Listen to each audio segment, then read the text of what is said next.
Hi friends, welcome to life travel stories. మనం ఇప్పుడు వెళ్తున్న ప్లేస్ చాలా ఫేమస్ టెంపుల్ అయిన సూర్యనారాయణ స్వామి టెంపుల్, అరసవెల్లి, శ్రీకాకుళం. మేమైతే ఎర్లీ మార్నింగ్ రాజాం నుంచి స్టార్ట్ అయ్యాం. సో క్రౌడ్ చాలా తక్కువగా ఉన్నారు. కార్తీక మాసంలో అయితే అస్సలు ఖాళీ ఉండదు.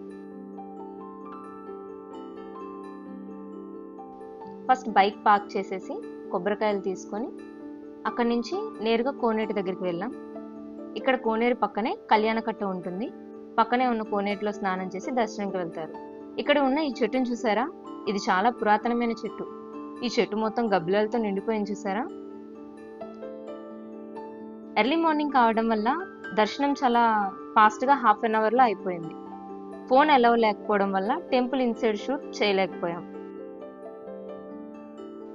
దర్శనం అయ్యాక అరసవెల్లి నుంచి శ్రీకూర్మం వెళ్తున్నాం. ఈ టెంపుల్ చాలా పురాతనమైన కట్టడం. మన ఇండియాలో ఉన్న ఏకైక కూర్మావతార టెంపుల్ ఇది. ఈ టెంపుల్కి 2 ఎంట్రన్సెస్ ఉన్నాయి.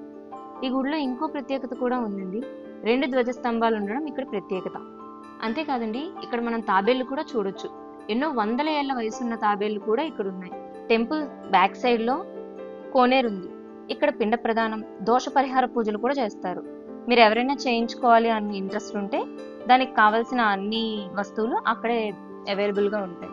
దర్శనం కంప్లీట్ చేసుకుని ఇప్పుడు ఇక్కడి నుంచి మనం వత్సల వలస అయిన రాజులమ్మ టెంపుల్ కి వెళ్తున్నాం. రాజులమ్మ జాతర చాలా ఫేమస్ అండి. ఈ అమ్మవారు కోరిన కోరికలు తీర్చే కల్పవల్లి. ఇక్కడ ప్రత్యేకత ఏంటంటే ఇక్కడ మొత్తం 7 గుళ్ళు ఉంటాయి.